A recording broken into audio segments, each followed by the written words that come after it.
Well, this past weekend they didn't have any SEC football, but they had this game on. It was the Big Ten, and it was the Illinois Illini, which I think that's alumni, but they misspelled it, versus the Cornhuskers from Nebraska. Now, this is an interesting game to me because Illinois went out and they fired their coach, Lovie Smith, who was terrible, but did take the Chicago Bears to a Super Bowl years back. And they got rid of him and said, we need innovation. We need someone who can think outside the box. We need someone who's a winner, a proven winner. Let's go get that coach that was at Arkansas, Brett Bielema. Yeah, they hired Brett Bielema, that guy from Arkansas. I can count on how many times he won on one hand, I think, and however many seasons at Arkansas. Well, guess what? The Illini beat the Cornhuskers. I couldn't believe it. Brett Bielema in his debut at Illinois with a victory over Scott Frost, who's year four. Year four. He's supposed to be the promised one that's come home and bring the Nebraska Cornhuskers back to their glory. Losing to Brett Bielema 4 years in? His own recruits? Well, I'm looking forward to some SEC football.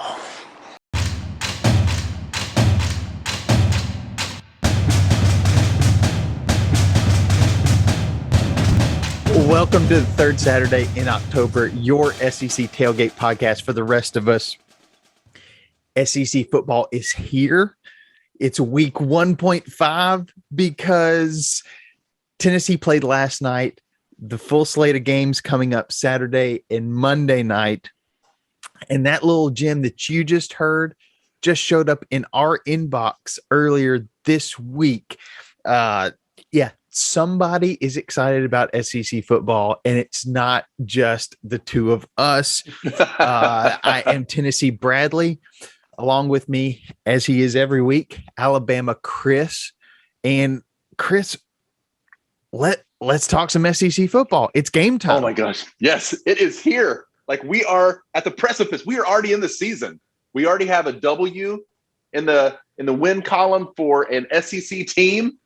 And I'm so excited to talk about it. But this mystery man, this is like, do we know who this is? We don't. I mean, burner email address, it seems. One of those no replies. We'll have to see if any more of that turns up this season. I'm really excited about it. I'm taking just a few context clues. I'm hearing a Southern accent. He called into an SEC show, so I'm assuming he's Southern. So right now, I'm just going to call him our mystery man from the South because that's all I have to go on. Yeah, but that dude cracked me up. That was awesome. So we'll get to more of how you can be on the show as well here soon. But just want to encourage you to go to thirdsaturday.com. Get our tailgating tips, our tailgating 101 cheat sheet. Also, you can find links to all of our social media, as well as our YouTube channel where we broadcast the podcast, because this is the SEC tailgating podcast for the rest of us. Tailgating time is wrapping up. It's time for kickoff. So let's just get into week one. Last night, Tennessee, I'm still a little tired. Tennessee takes on Bowling Green. And most of my analysis, we'll play it right now. We've been talking about this Monday morning quarterback. It's going to be a segment on Mondays where I'm going to talk Tennessee. Chris is probably going to talk Alabama. Just guess. More than likely. Making an assumption. If you want to talk about your team, just send us a video or a voice memo, whatever you want to do, to podcast at thirdsaturday.com. And we'll put it on YouTube. We'll put it on the podcast and just keep it short. I did not follow my own rules on this, but just say your name. First name is all you have to say. If you want to say your last name, fine. But just say who you are, you're a fan of what team, and then just give us your analysis. So as an example of that, here is my Thursday night, Friday morning, I guess, edition of Monday Morning Quarterback, talking about Tennessee. So Tennessee won tonight, beat Bowling Green 38-6. Did they cover the spread? No. But, I mean, winning by 32, the spread was 35. That's pretty close. Here are my thoughts. Offense looked good, except for really the second quarter. That was awful. Milton was great in the first quarter. Second half, I think he was 1 for 8, 1 for 10. Who cares? He didn't look great. His biggest complaint is he throws darts, throws really hard, not a lot of touch. We'll work on that. But pretty good. Running game was decent. A little hot or cold, but still got the job done. How do I feel? Probably better than I expected. I think I was expecting us to lay more of an egg than, and we definitely didn't lay an egg. Defense missed some tackles that I think we should have, but for the most part played pretty well. So going up against Pitt, I think we got a good shot. We'll see. How do I feel about the season? Still feeling pretty good about 6-6, maybe 7-5. We'll see. We'll see. Have to see how the other teams are doing. But we won. Also, my kid, who's almost 2, turns 2 in October, stayed up the whole game. What time is it now? It is 11:15.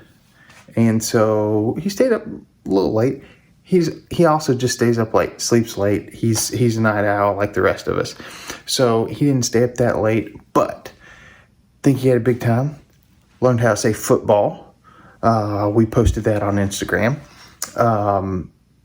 Would say yay when the crowd cheered. So 2-0 in my book. Win for Tennessee on the field. Win for the kid falling in love with Tennessee football. 2 wins for my family tonight. Love it. Can't wait for Saturday. Can't wait for next weekend. College football's back. Roll Vols. So there are my thoughts on Tennessee. Was it pretty?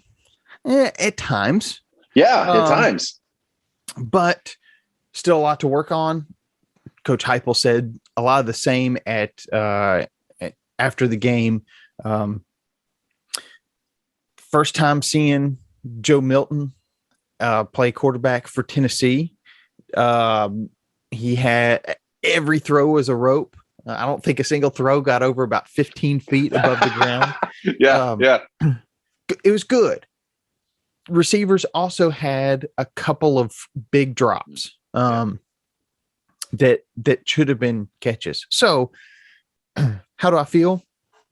Tennessee almost covered a 35-point spread. Almost covered. Yeah. When was the last time we were talking about Tennessee almost covering a 35-point spread or actually covering a 35-point spread? Yeah. I don't know. So recently with you, I've heard you comment on and this is a shout out to our Facebook page where we go and just chat throughout the weeks. But you had mentioned something about, and I think it was there, maybe it was just between texts for you and I, that Joe Milton kind of has a T. Martin vibe about him in some of these pictures and stuff. And seeing him on the field, dude's a beast. And so there was something about that picture though that you had talked about that was in my mind, and I thought like, hey, if anybody's going to cover a 35-point spread and like try to go prove themselves, I think this Joe Milton, this is exciting. I'm going on Tennessee to pull this out in a 35-point win, and almost did it. I mean, so close. I'm impressed, and I'm excited for the Tennessee Volunteers this year. Yeah. Field goal away from covering the spread. So I'm pretty happy with that first game out of the gate. I think they were saying Tennessee lost 11 starters to the transfer portal and picked up 10 players. So the ones we brought in are going to be ones that better fit Josh Heupel's scheme, whether it's on offense or defense. Excuse me. So year one, first game, not bad. There are always things to work on.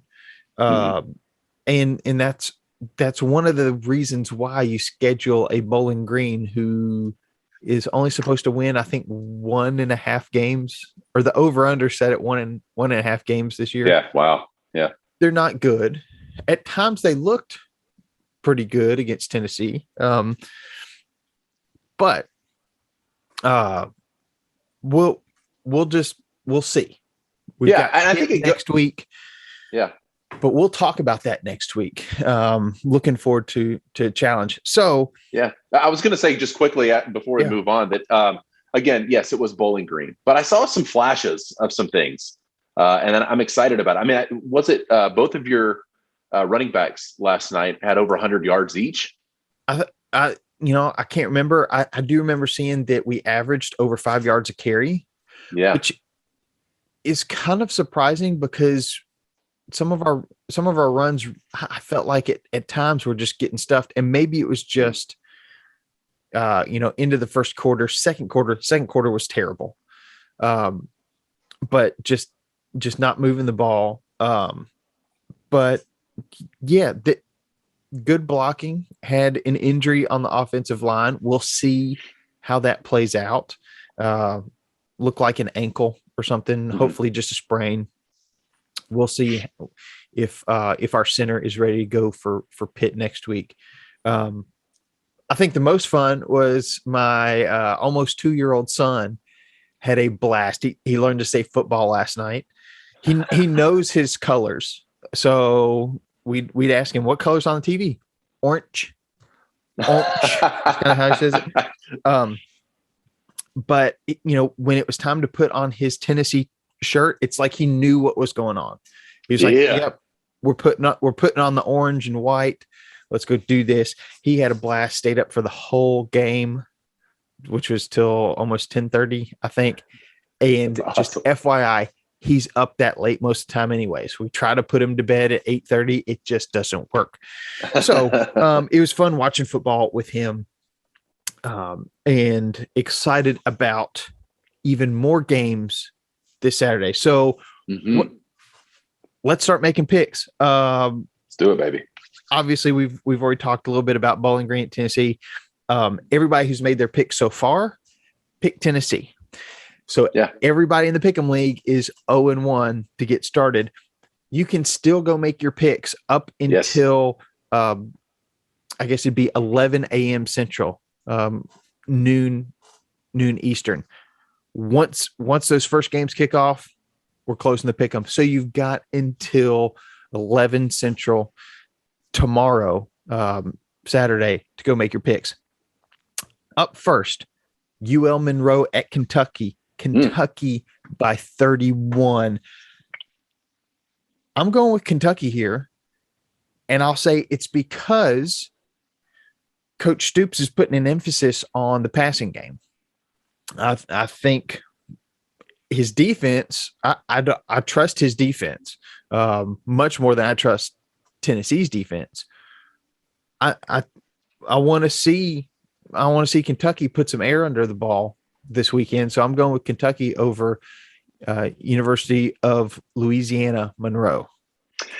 Man, this is the week where it's like these point spreads are humongous because there are a lot of people playing warm-up games, or for the most part.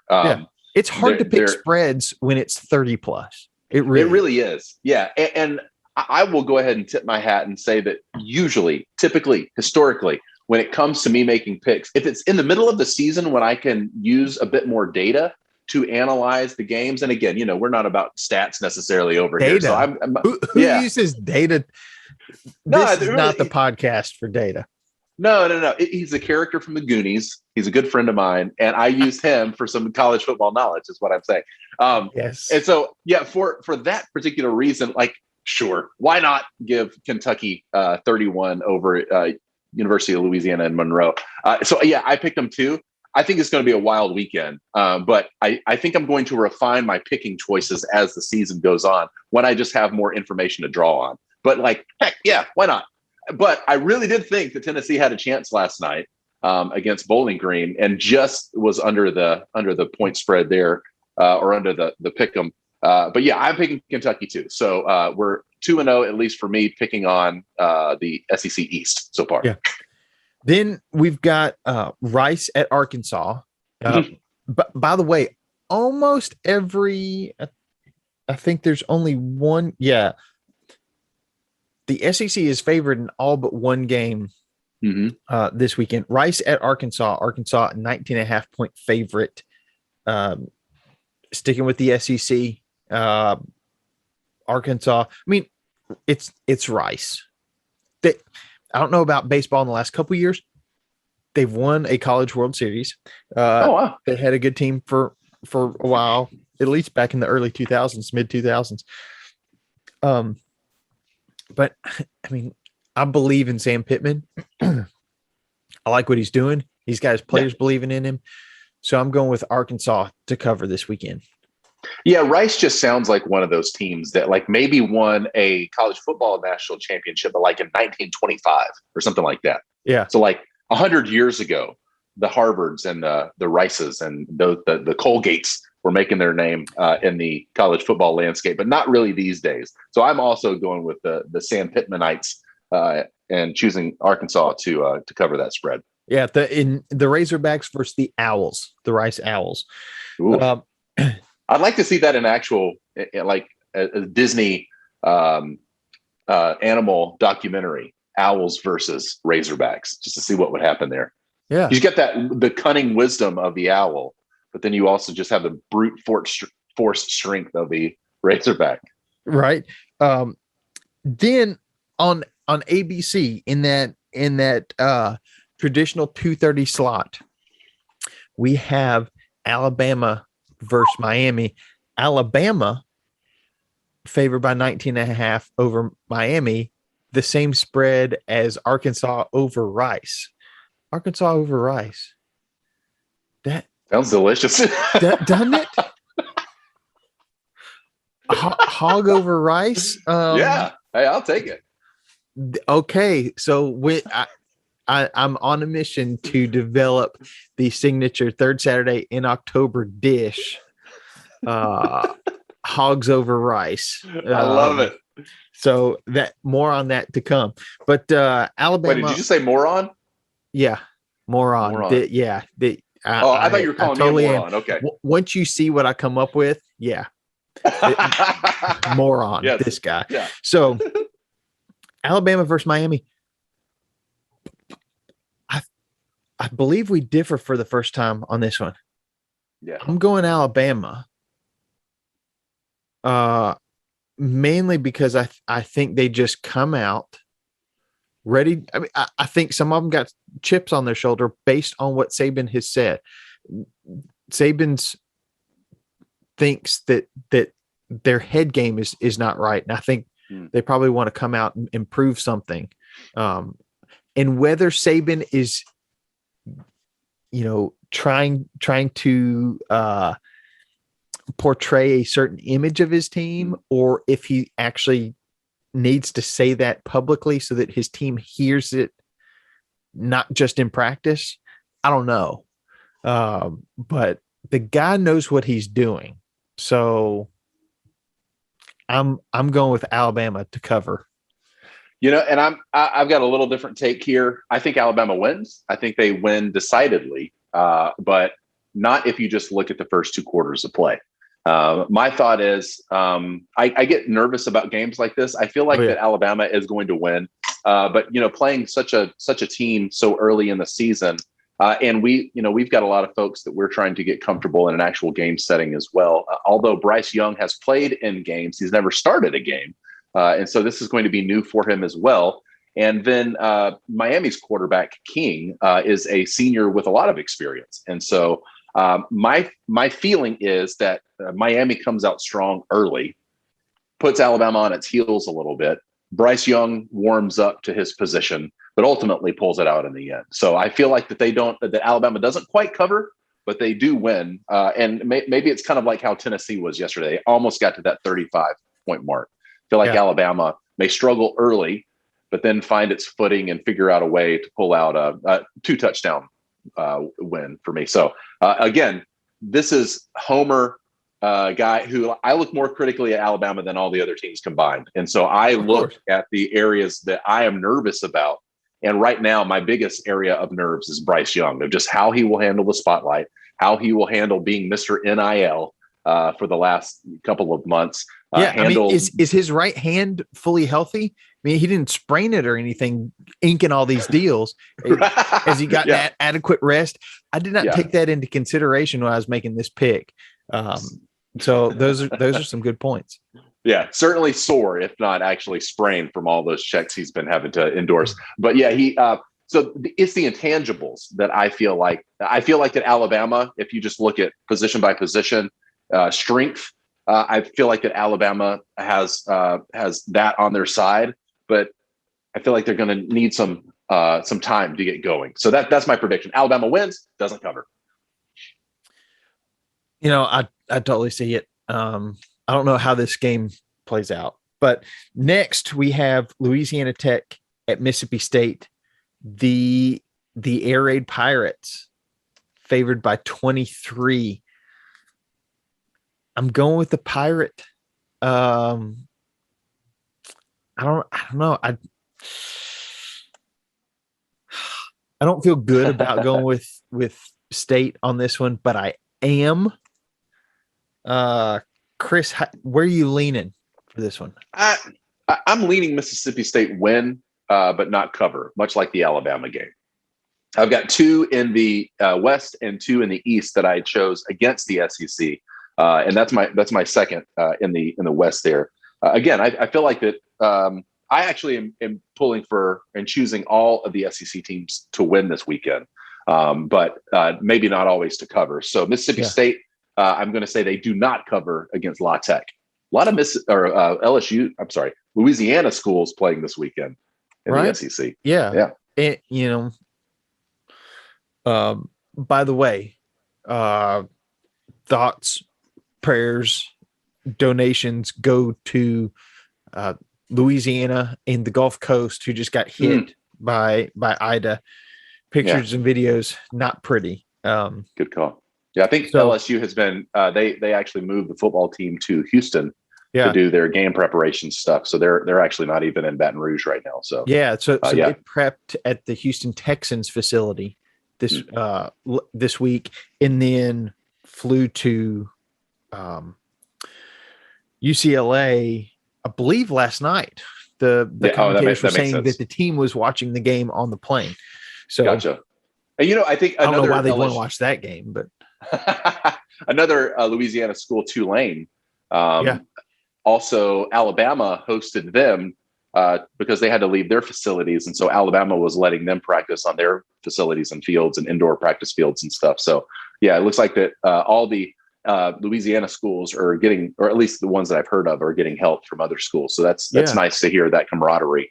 Well, and Tulane was supposed to host Oklahoma.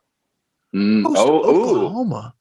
It didn't make sense. So the game has been moved to Oklahoma. Gotcha. So Tulane practiced at the game week prep at Alabama, and then it is going to Oklahoma from there. Gotcha. Very interesting. Then next up, we've got Akron at Auburn. Auburn by 37. This like Tennessee. You got new coach. We had to break in a new quarterback. Auburn we'll see who Auburn goes with. Bo Nix has plenty of experience. But I was going to say, if we do have Nix, which version of Bo Nix do we get?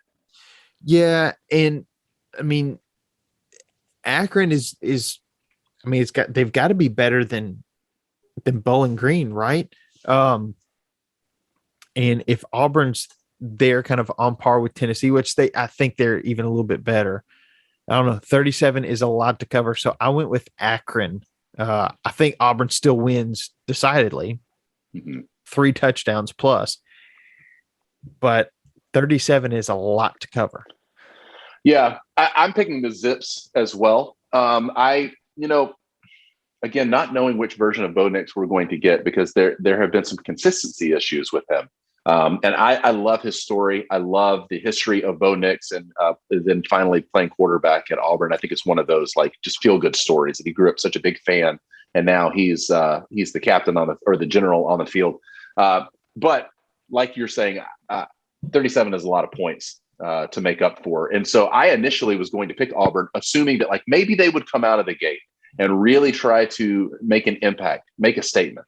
But then again, they're making a statement against Akron. So it's, if they blow them out and they do cover, what does it say? It's like, yes, Auburn won. We expected them to win anyway.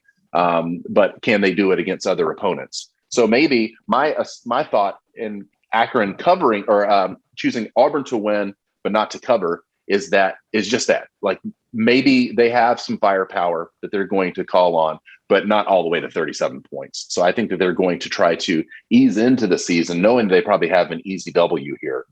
I'm assuming they have an easy W here, but not really blow all of their tricks of the trade on the first game. So I don't think that they'll quite cover. Well, and the other thing about these big point spreads, if you get up 28, 35, 40 late in the game, you pull your starters, you let some backups get some work, and oftentimes the opposing team scores a late touchdown or field goal, and you lose the spread. So that's why it's also really tricky, because you can't count on starters being in there the whole time. Then we've got Eastern Illinois at South Carolina. USC, a 40.5 point favorite. South Carolina, brand new coach, same old story that we've talked about in the SEC this week. I'm going with Eastern Illinois. I just don't think South Carolina. So first you have to score at least 41 points to cover this spread. I don't know if South Carolina can do that. Maybe they can, but then your defense also has to hold Eastern Illinois. If you only score 41, scoreless. Possible, but just I don't know that it's probable. So I'm going Eastern Illinois on this one. Yeah, I am too. Sometimes I wonder the people who create these spreads, what they know that I don't.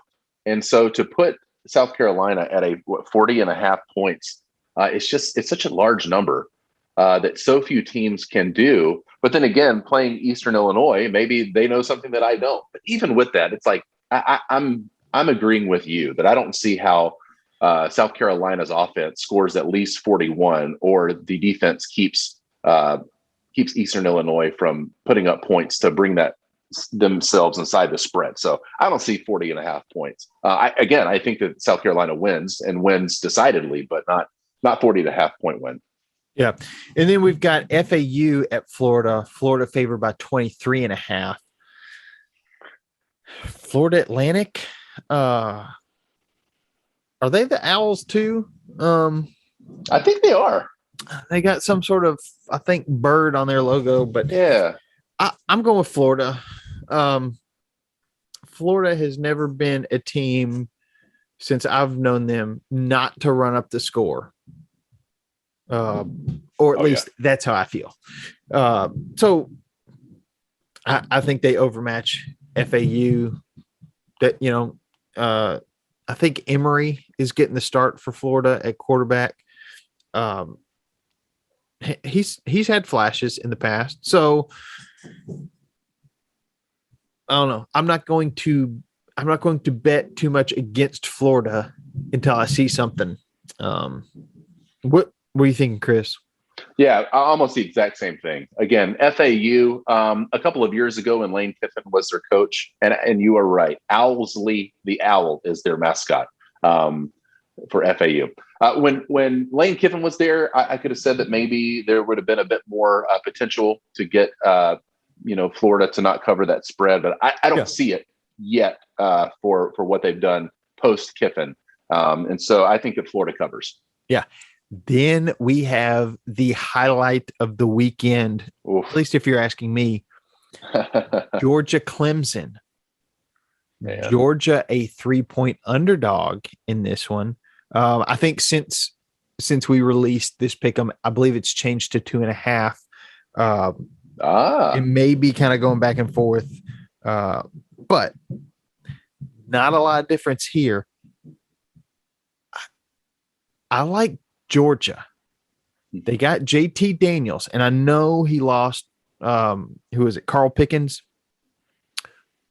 But JT Daniels is still, in a preseason Heisman candidate. He's. Let me also say this: he is not a candidate for best hair. He does not have the best haircut, but maybe that's why Kirby Smart brought him in there. That birds of a feather. So dogs of a fur, dogs of a bone. I don't know. Yeah. Anyways, I think Georgia wins outright.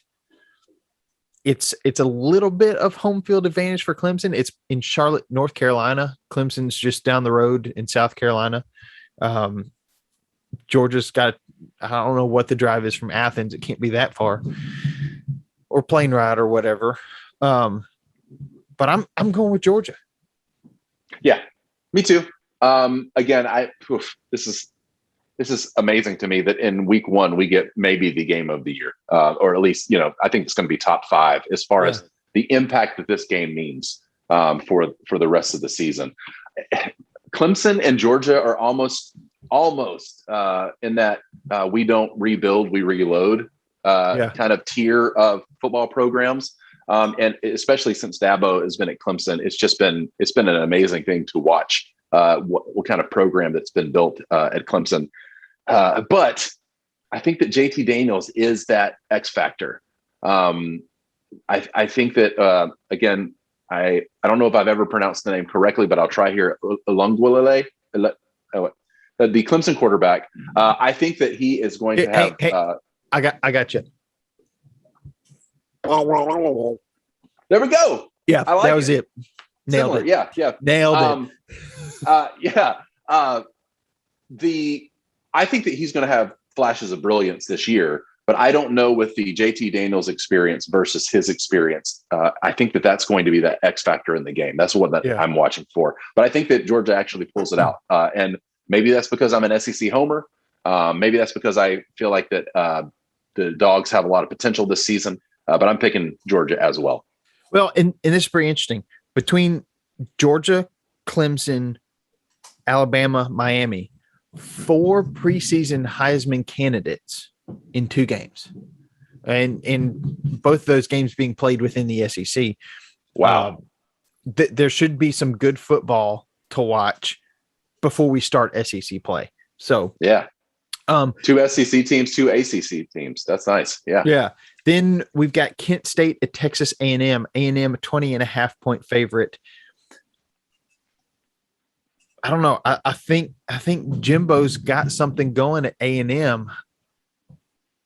I don't know if it's, I don't know what it is, but he's got good players. He's stringing some stuff together. I think he settled into coaching in the SEC. I don't know. I'm going with A&M to cover against Kent State. You said a second ago that Jimbo's got something going at A&M. It reminds me when I was really little, and Ray Perkins was the coach at Alabama. I would go to this old barbershop in my hometown, Prattville, Alabama. Is one of those old barbershops that had the swirling pole outside of it, like really classic old school kind of Andy Griffith looking thing. Yeah. But inside there was a poster on the wall that said "Things are perking up with Coach Perkins."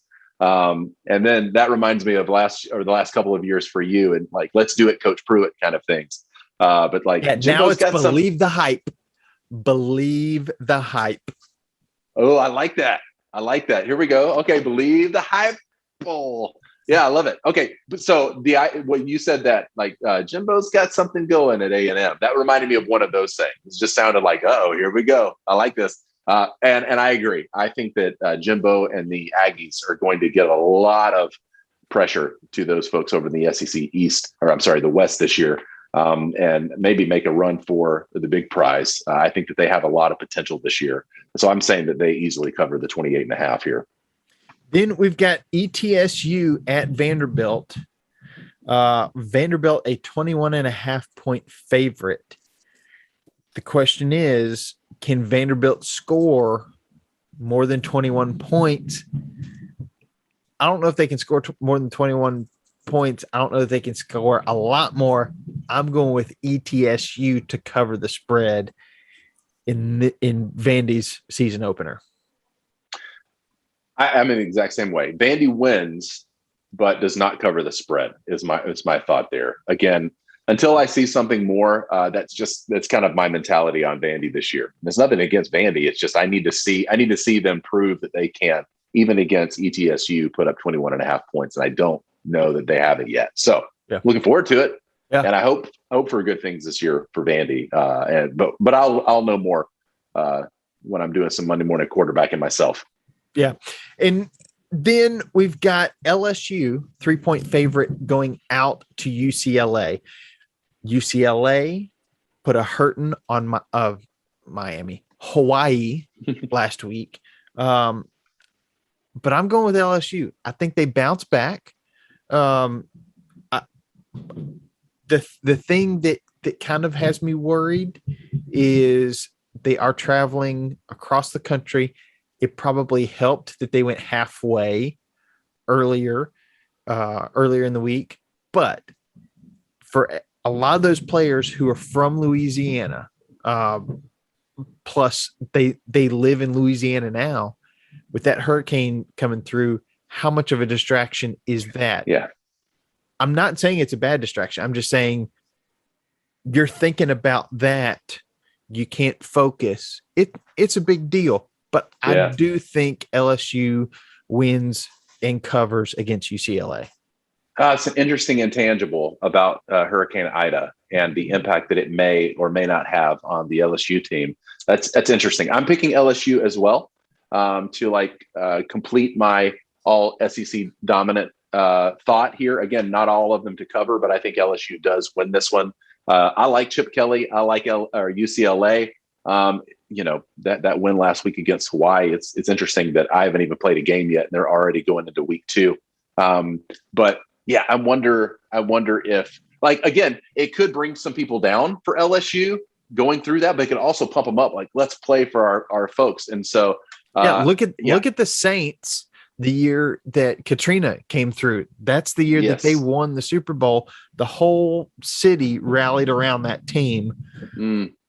We'll see if something similar happens with LSU this weekend. Yeah. Again, I pick LSU to cover. And I think that was going to be a fun one too. Several of my favorite games to watch are just right here in the SEC. So I don't even really have to flip the channels that much this weekend. Yeah.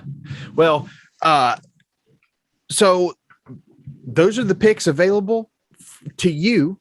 Make them by kickoff Saturday morning. And just like everybody's got something to work on after week 1, I left a couple of teams off. Not sure how this happened. First, I apologize to Austin Huff of Corked Bats. I left his Miami Tigers off. They are taking on Central Michigan. Mizzou, a 14-point favorite. So this is not on the pick'em, which you can get to by going to thirdsaturdayiNoctober.com, by the way. Go sign up, make your picks. You won't see Missouri, Central Michigan. I've got no time to think about this. I'm going with Missouri. They surprised me last year. So 14 points, I think they cover.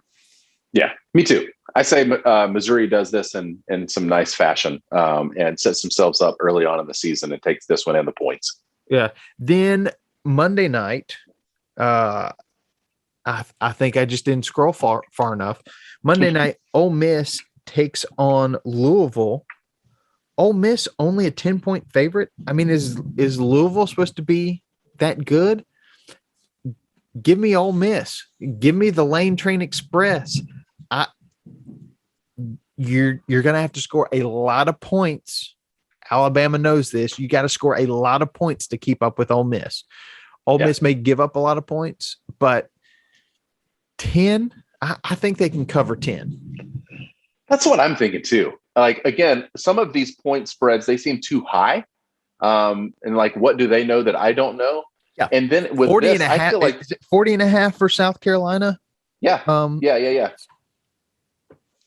But my idea is that why would Ole Miss not be favored by 3 touchdowns against Louisville? And again, maybe everybody else knows something that I don't, but Matt Corral at the helm of that offense and what they were able to do last season with the inconsistency issues, I think Ole Miss wins and they win big against Louisville. I do too. So we've got our picks in. Time for you to go get your picks in. And that means it's time for us to pregame. Tailgate, man cave, living room, pregame, burgers, ribs, chicken wings, chip and dip, pregame, scotch and a lot of IPA, Coca-Cola, pregame, slaying darts, cornhole, pregame. How you gonna watch? So Chris, full slate. I mean, we got Tennessee Bowling Green last night.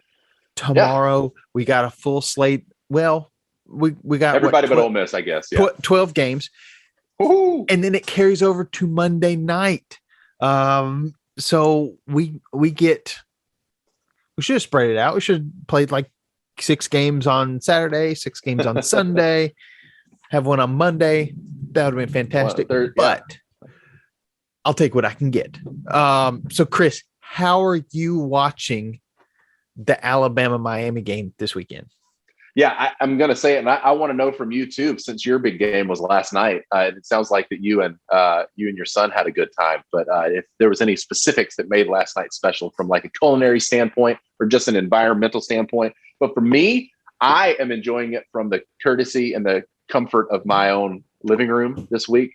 I mean, with 12 games on Saturday for the SEC, this is just going to be a blast. There's just going to be wall-to-wall SEC action. And when there's not an SEC game on, which is, I don't know that there will be a time in the whole slate of Saturday where an SEC team is not currently playing after noon Eastern all the way to probably midnight Eastern. But man, I'm excited. I will be at home. This week, we're starting it off with a little Murphy kickoff where we're going to do burgers on the grill and then wings as well. So we're going to have double entrees just for our enjoyment of sitting around watching a bunch of football. What about you? Yeah. So like you said, we grilled out burgers, turkey burgers. My son's got a beef allergy, but we did turkey burgers. I love them. So we did a good kickoff, turkey burgers, some sweet potatoes. It was great. Ooh. Then I had this thought. We've got some of those. It's the Philips Hue, just the Wi-Fi controlled lights, which are great. But they make I think it's the Hue Color or something. I need to get set up downstairs, something where I can just tell Siri, "Hey, go big orange." And I got just a soft orange glow. For Sundays, I can tell Siri tighten up, and I get a little red and blue. Nice. I'll have to work on that. Maybe I'll get all the, I'll get the Bayou Bengals in there. I may do War Eagles, for when my Auburn fans come over. But I may have to do something to kind of just finish up that that's football awesome. room. But this weekend, Saturday, I'll probably have games going all day just in the background. And then I'm going to have to watch this Georgia Clemson game, which because I've got a second kid on the way. I'm not sure if I've made that announcement on this podcast. Number 2 due in November. So not a whole lot of getting out to tailgates. So I'm still going to be doing the virtual tailgate for Georgia Clemson. We'll be watching that and hanging out. So really excited about that this weekend. Again, you can find information and links to our virtual tailgate over on Third Saturday in October, where you can find links to all of our social media, YouTube, where we broadcast the podcast, and that Tailgating 101 cheat sheet. Hogs over rice. There will have to be an update. I'll be working on this. We'll see where that goes. Yeah. I love it, man. I can't wait to taste it. I do hog over a lot of other things. Baked potatoes, put it on in between 2 buns and call it a pulled pork sandwich. So, hey, hogs over rice sounds delicious. Yeah. Well, it is football season. Yeah! In the SEC, in SEC country. It started last night. It continues tomorrow morning at 11 a.m. Central. It is time. I love it. Christmas has arrived. I got a nice present last night of a win. I'm excited. So let's roll Vols. Yeah, baby. It is the best sport in the best conference, already here for the best time of the year. We are here. It's football season. Let's do this and roll balls, baby.